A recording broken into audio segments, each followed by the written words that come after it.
what the hell is going on? What's really going on? We said, what the hell happened? You don't have to know what the hell is on it. They see what's going on. I don't know what's going on. What is going on? We must find out what is going on.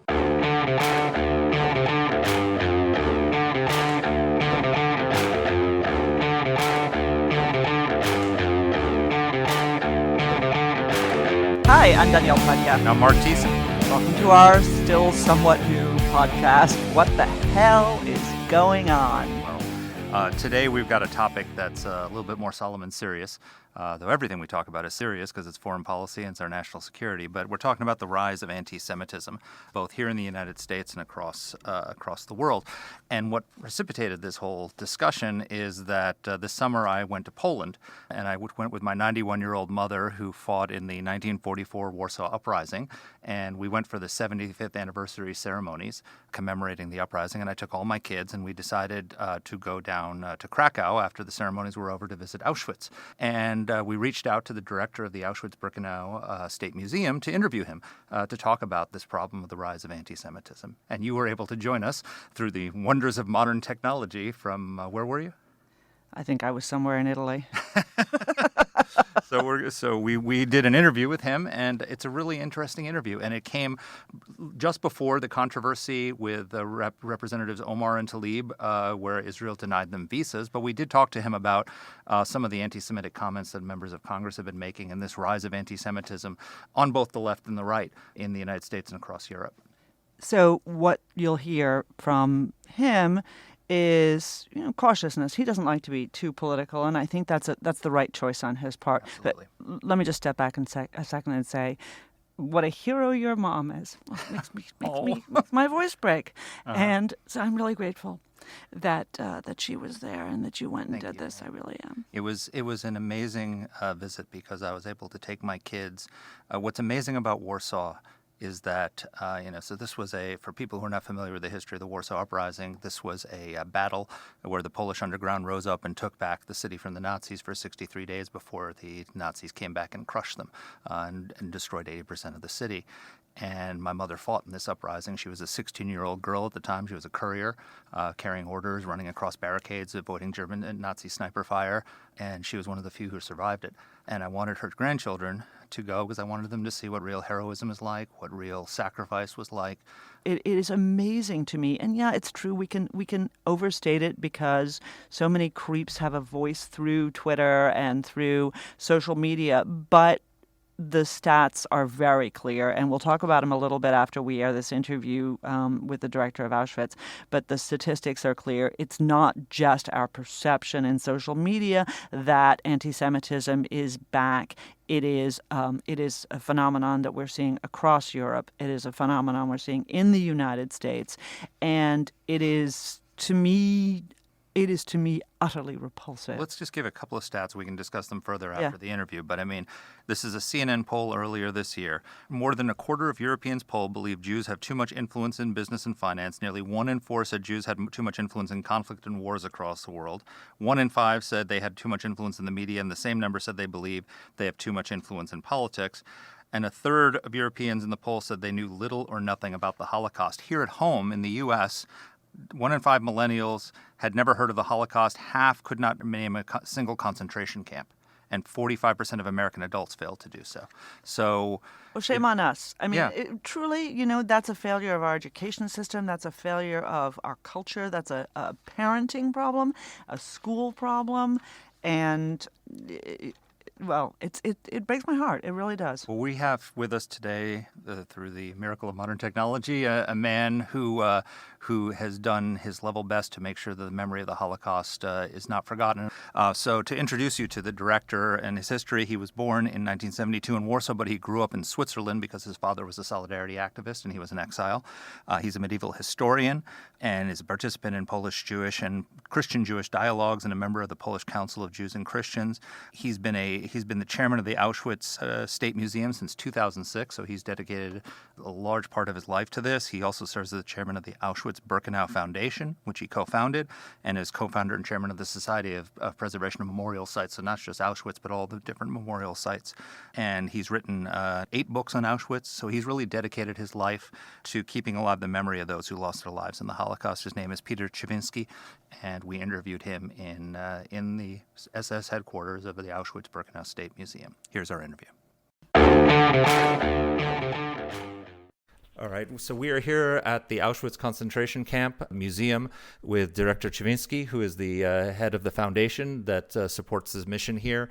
And I just came here yesterday with my family, with my 4 children, and my wife, and it's simply gut-wrenching to walk through this place and to absorb what happened. One of my daughters was saying that she read about it in books, but to actually walk in the footsteps of the people who lived here and died here was something she couldn't comprehend before. So first of all, thank you for what you do to keep the memory of the victims alive. Could you tell us just a little bit about what happened here at Auschwitz, and what do you see as your mission at the foundation? Yes, not far away, not long ago, to use the title of an exhibition about Auschwitz that is still now in New York. Mm-hmm. Here was the biggest concentration camp of the whole Nazi Germany, and the biggest extermination center from the concentration camp from 1940 and the extermination center from 1942. Something like 1.3 million people was killed here.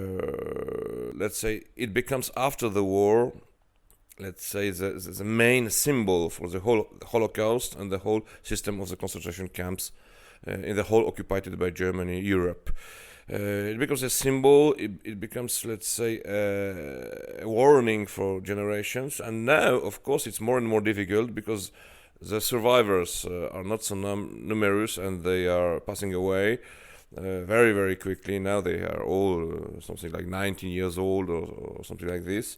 Some new generations are far and far from the Second World War, and some dangers in the today's world.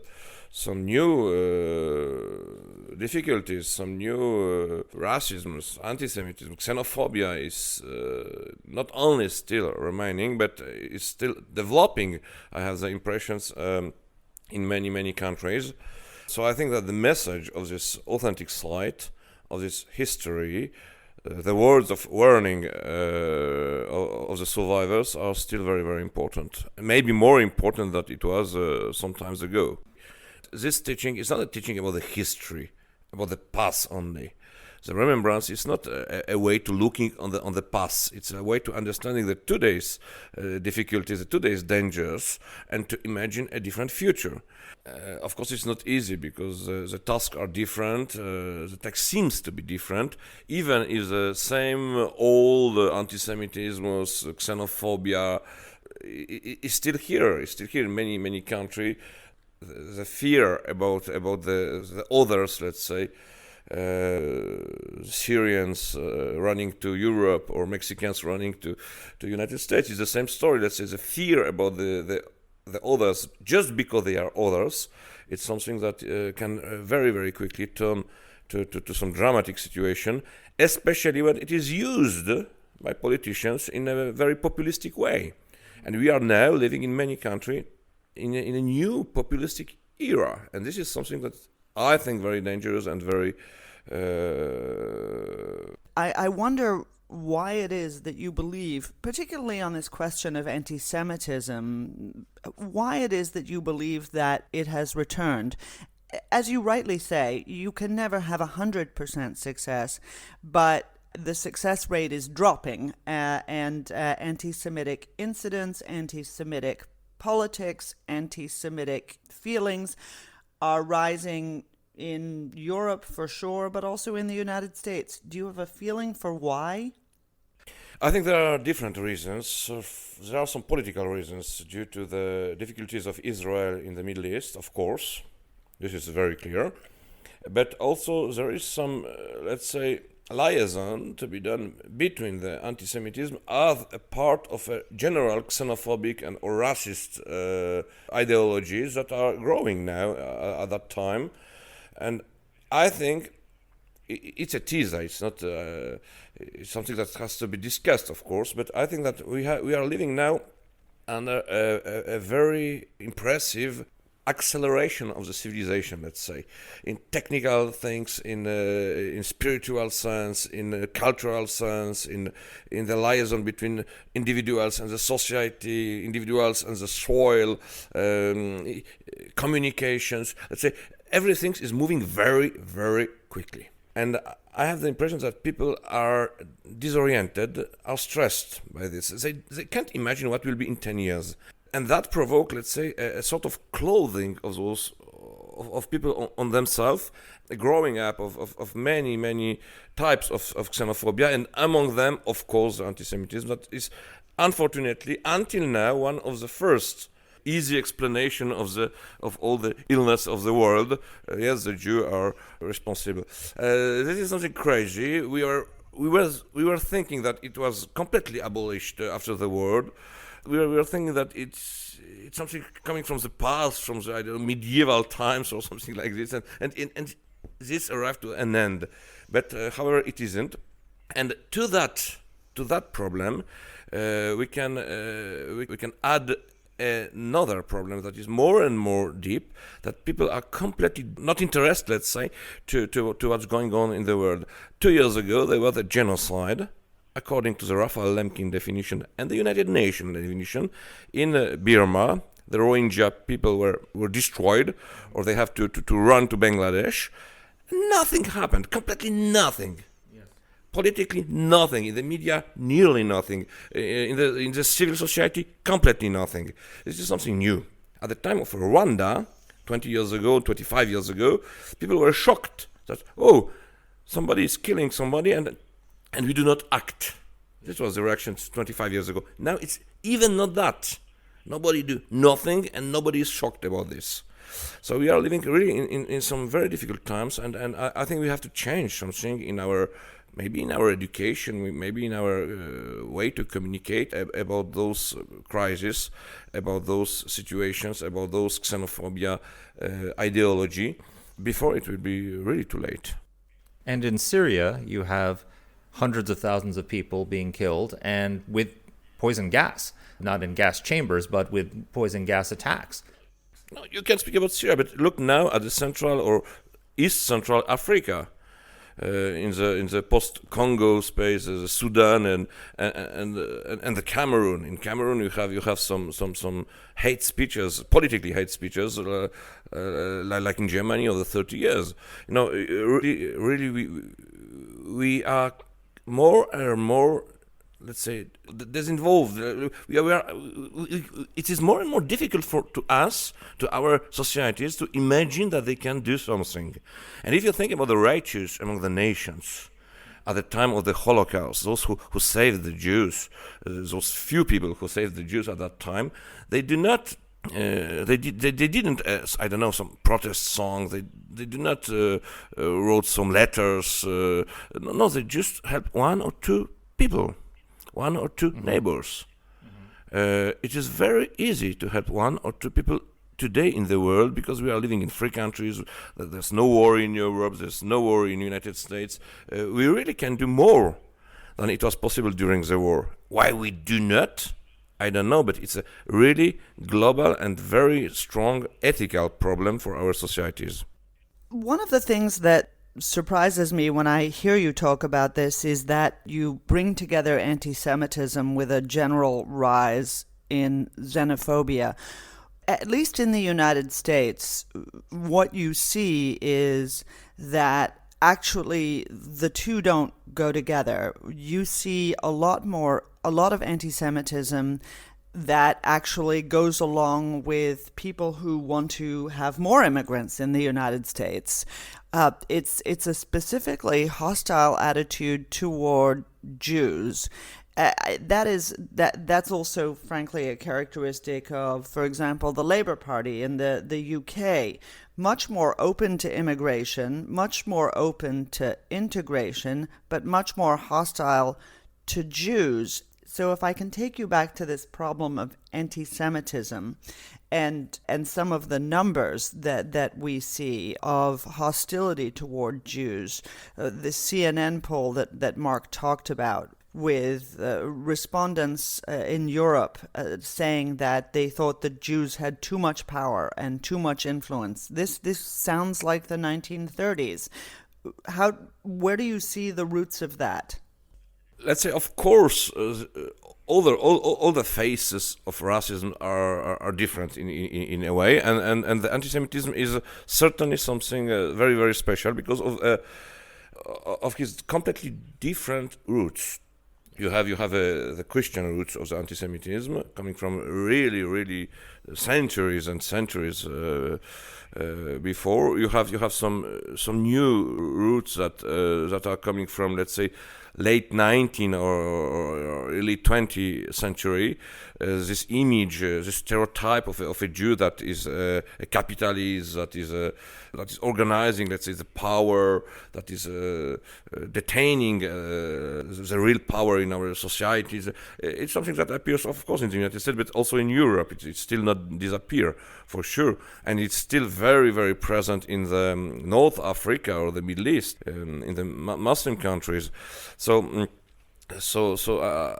I think that not only for the, let's say, general racism, and not only for the political situation in the Middle East, this anti-Semitism is quite specific, a specific form of xenophobia, but also for those, let's say, mythology, all those symbolic, let's say, images of a Jew, like somebody who organizes in a secret way the society, who is influent, who is approached to the power, to the business, to the and this is something very, very, very special. That's why many movements in the past and today that are claiming themselves from the left, do not forget that the Nazi party in Germany was a party of workers. We are many times thinking about the Nazi as a far right, but they were also, let's say, very, very deeply speaking to the normal workers, to the left, using some leftish language. Yes, many of those parties are using this stereotyped image of Jew also today in the language. Maybe not in a let's say, very open way, very public way, but however, it's still very, very present in some, let's say, private or close discussion between people. This is a problem because, of course, it started like this, let's say, 80, 90 years ago. People sometimes need some very, very easy answer to some very, very complex questions. And the Jews are, let's say, the myth of a Jewish, let's say, danger is something that remains a very, very simple, idiot if you want, but really simplest answer to some very, very complex issues. I think that's the only way to try to diminish this or to establish a normal situation is education. However, our education is going a little bit like it was in the 80s or in the 90s of the last century. We didn't see efficiently that we are not in the 90s, that we are ending the 2020. The culture is changing, the situation is changing, the discussions are different, the communication is changing. Well, you mentioned young people and social media. There was a poll that showed that half of American millennials could not name a concentration camp. How do we, and then we've got the new generation coming up behind them, the iGen, with people who grew up with the iPhone for the first time. How do we reach that generation with the message of what happened here? Of course, we can use their tool. We cannot stay at the entrance of a memorial and waiting for them to come. We have to use their tool. We have to go where they are, really, in the virtual way. However, it changed very, very quickly. In 2-3 years, they use some completely different tools. So the problem is that I think we are still, let's say, living in a positivist, let's say, situation of the 90s, where we are thinking that if we will find a good solution for learning that in the schools, we have won. We have to apply it and we have to wait until the results will arrive. No, it's not like this. Everything is in movement now, everything change, and if we find a solution now, that means that in 5 years this solution may be old school, maybe completely, not adapted to the situation in 5 years.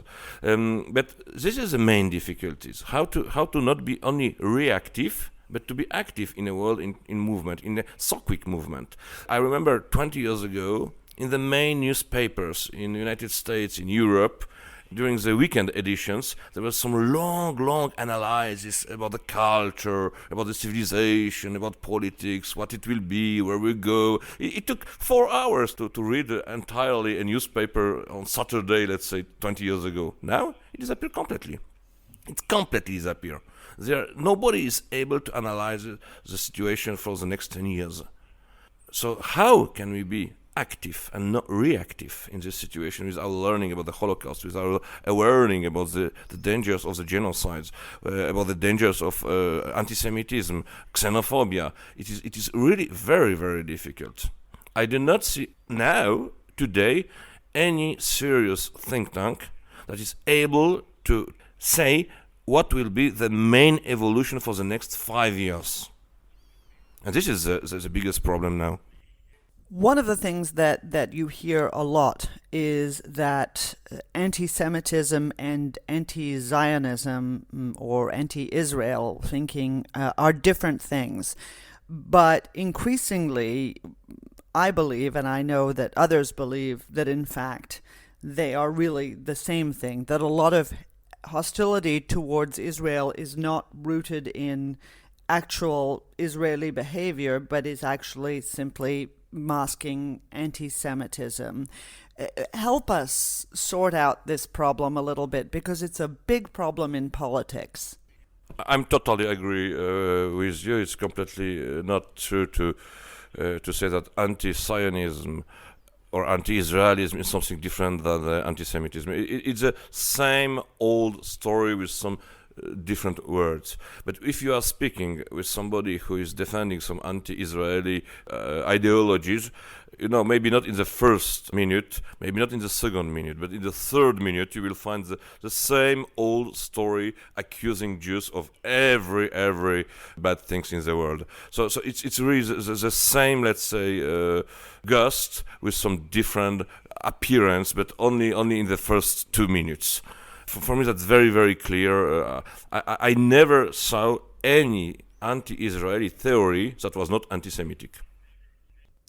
That's very reassuring to hear from you as somebody who pays such close attention to these issues, but at the same time, of course, very, very worrying and upsetting, because it has become so much a part of the political scene in Europe and in the United States, that attitudes towards Israel are wrapped up with attitudes towards Jews, and that at the same time is wrapped up with politics.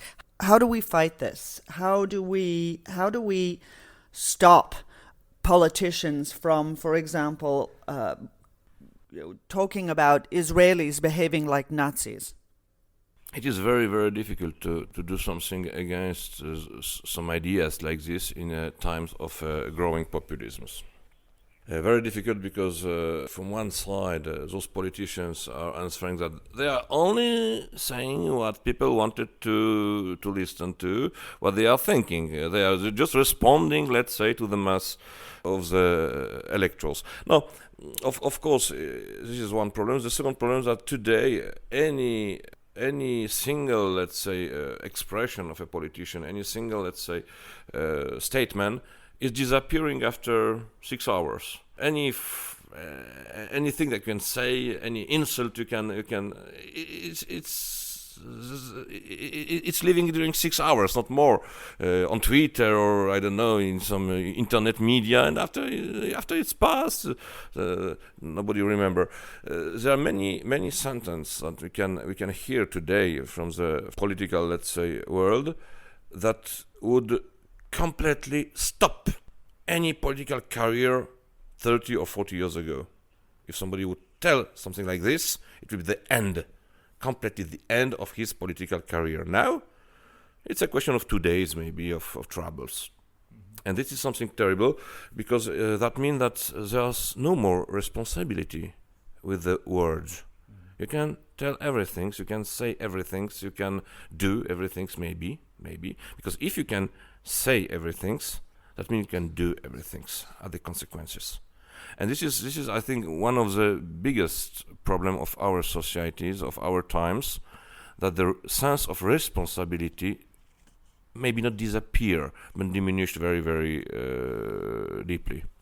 Dany was also asking about the comparison of Israel to Nazi Germany, which seems more relevant. We had, we have the BDS movement, the boycott, divest, sanction movement for Israel, and there were some members of Congress in the U.S. who said that sanctioning Israel is no different than is carrying on the tradition of sanctioning Nazi Germany during World War II. Is that an appropriate comparison for people to be making, and why do people feel free to make those kinds of analogies? I can say why people feel free to compare Israel to the Nazis. However, I don't want to comment it on an intellectual level. It's simply an insult. It's an insult to the victims, an insult to the survivors, an insult to a whole country, to a whole society. Insulters cannot be comment, let's say, in a logic way. I don't know if somebody want to shock or somebody want to. I don't want to comment it because it's inappropriate to comment insults. Mm-hmm. There was a member of Congress in the United States recently who compared the U.S. immigration facilities on the border to concentration camps, and it seems like there are people who feel free to make analogies with what happened here. I mean, the clear implication was it was perceived as she was trying to compare to what was happening here. And is that an appropriate comparison to make? And what does it do to your ability to keep the memory alive of what actually happened here in this concentration camp and the atrocities that happened here when people use those analogies so blithely for political purposes? With the analogies, it's a permanent problem, because if we use analogies, there will be every time somebody who will say, "Oh, it's inappropriate." If we don't use analogies, that means that the history has no, let's say, common points with what we see today. The both extremities are dangerous. To use analogies is dangerous. To avoid any analogies is also very dangerous. But between the analogies, there is one that I propose to think about. Where are today the righteous among the nations? Maybe do not make now, for a short moment, any analogies between the Nazis or between the perpetrators. But think about the bystanders. We are nearly all bystanders now in our world, and our world is a free world. We are living in democracies. We have access to knowledge, to informations, to the capacity of actions, and we still do nothing to help those who are in a deep need of our help, who maybe could not survive without our help. This is an analogy that I prefer. Mm-hmm. There are some people who in American politics who have said that support for Israel there was one congresswoman who recently said it's all about the Benjamins, meaning all about the money. Benjamin Franklin is on our money, and that they've said that Americans who support Israel have forgotten what country they represent and what country they're supporting. This is sort of the dual loyalty attack. Does that kind of rhetoric concern you? Let's say I don't want to comment every each position on every each declarations of some politicians that I don't know, that I never speak with them. I think that my role here in Auschwitz is more to clarify the history. That's why in this world of changes, in this world of very quick, let's say, changes, quick evolution, we were focused more in the last years to protect the authenticity, because this is something that will remain and that will speak to the next generations. What they will do with that, I don't know, I can only hope. Now, speaking about the message facing to Israel, about what is or what should be or what shouldn't be the relation between the world and Israel, I hope there will be some completely normal relations, like between the United States and France, between the United States and Germany, between the United States and Argentine, or I don't know, Poland, Australia, and all the other countries. I do not understood why the relations with Israel should be different. It's a normal country with normal people inside. We have to treat this situation as a difficult situation because of the complexity of the Middle East, of course. But I don't know why some politicians have a deep need to focus so permanently on this only one country. If you look to the United Nations, how many resolutions were concerning Israel and how many were concerning, let's say, the Sudan? If you compare that, you see that the problem is somewhere else. It's abnormal. I want to come back to the question of the Holocaust and to come back to Auschwitz itself. One of the things that we've said and that you've said is that education is very important, that seeing the consequence of this sort of rhetoric and this sort of ideology at Auschwitz is very important. Would you encourage the people who you're concerned about, whether it's populists, the left, the right, Europeans, Americans, anybody, would you encourage them to visit Auschwitz to get that deeper understanding of the consequences of hatred? Yes, of course. However, it is difficult. Yes, of course. I think that people need to see Auschwitz. People need to come back on the remembrance, not only to cry on the victims, not only to cry on the history of Anne Frank or the others, but maybe to feel their own responsibility today, to feel this special, moral anxiety that is maybe the most important basis of our self-definition today. Moral anxiety. The other reason about coming here, I mean, I'm here with my children, and we visited. We're in Poland because my mother fought in the Warsaw Uprising, the general uprising in Warsaw. And what I've tried to emphasize to them is that this happened. This is not ancient history.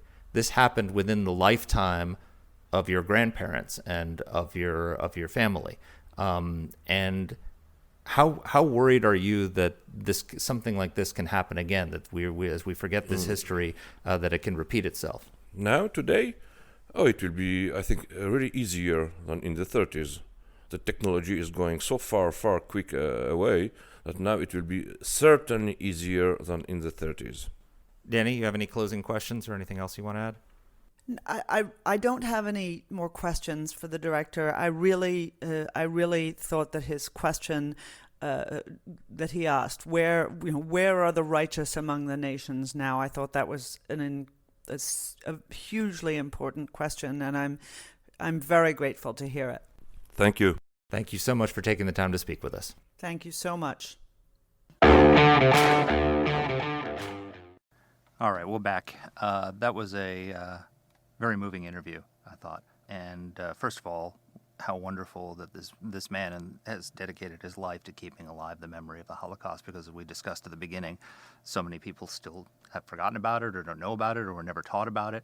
The fact that half of millennials couldn't name Auschwitz is just a stunning fact here in the United States. Well, it's a rebuke to all of us, really, to everybody who works hard to ensure that we have a decent school system, and yet our children, not your and my children, but our children collectively are ignorant, and it is that ignorance that permits. It doesn't fuel, but it permits the return of anti-Semitism, really one of the ugliest of the hatreds that we see out there.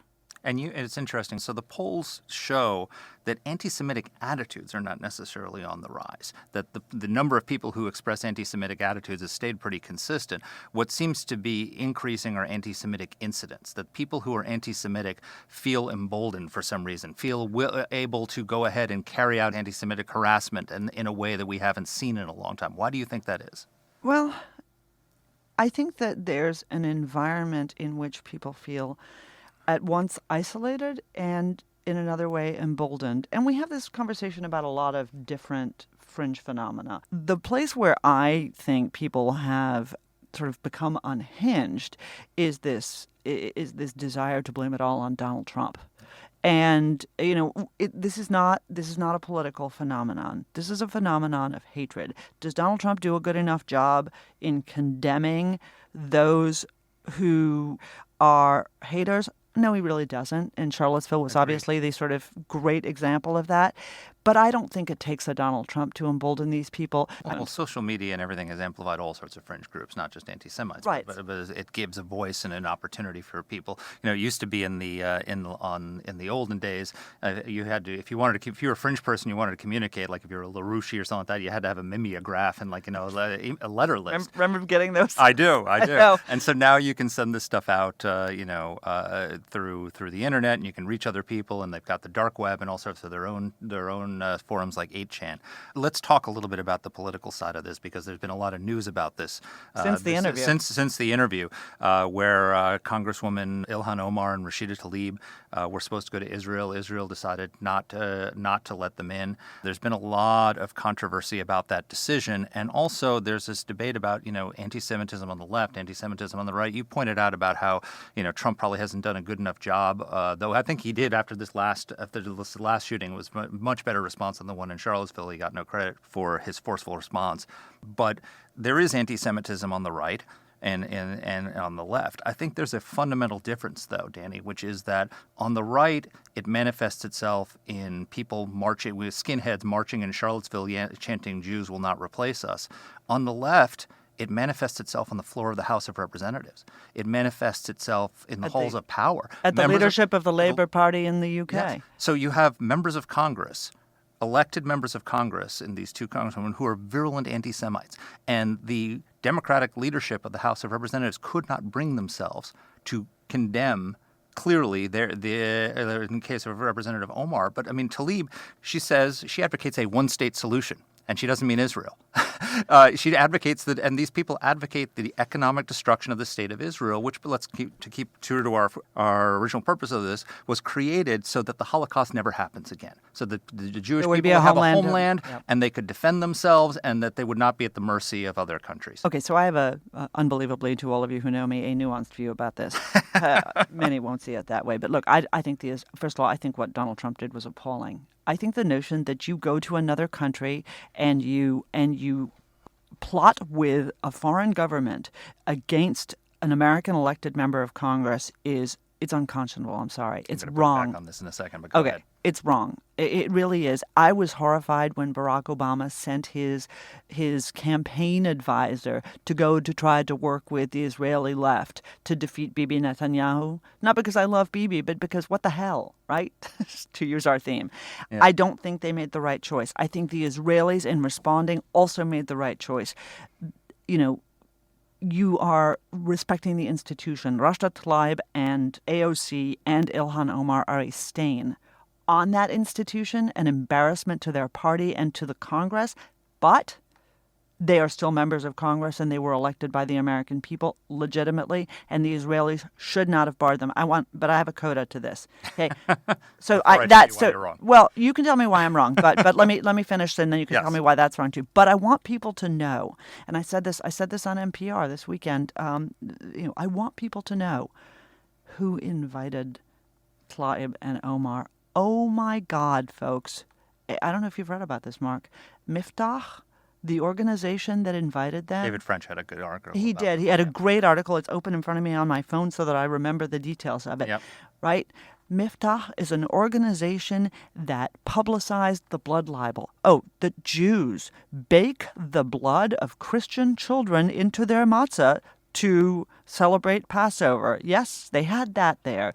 They celebrate terrorists and murderers, including a terrorist act, an infamous terrorist act in which children were murdered by Palestinian terrorists. Okay, that's the group that invited them. So, oh my God, Tlaib, Omar, shame on you for associating with the scourge of the earth. Well, that part I agree with Thank 100%.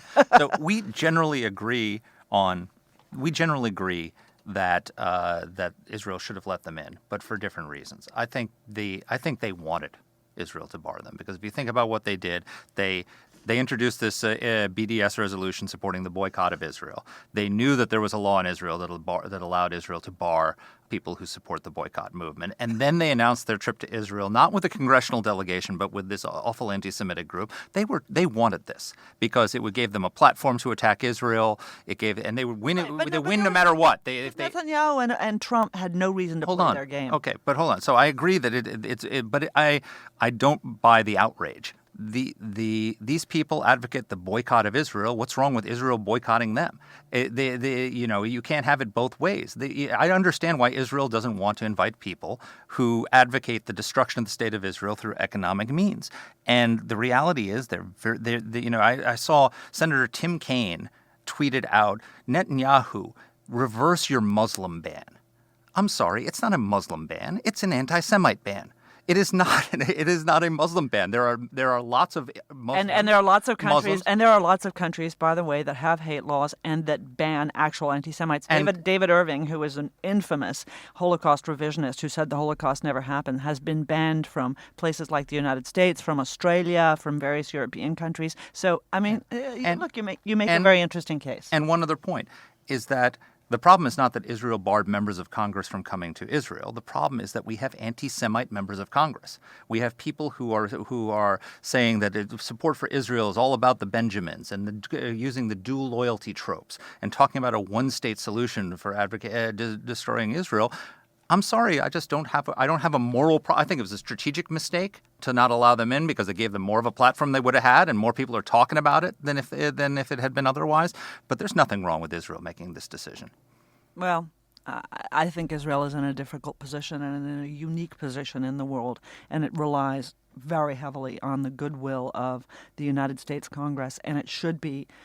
What we want the Democratic Party to repudiate these people. We do not want the Democratic Party to feel like they need to defend them. But they failed to repudiate them before this all happened. Well, let's be fair and say that Nancy Pelosi, I think, tried, and her caucus didn't let her. It's pathetic. You are totally right. It is pathetic. I don't need to make excuses for the Democratic Party any more than I need to make excuses for Donald Trump's failure to condemn a whole variety of white supremacist acts.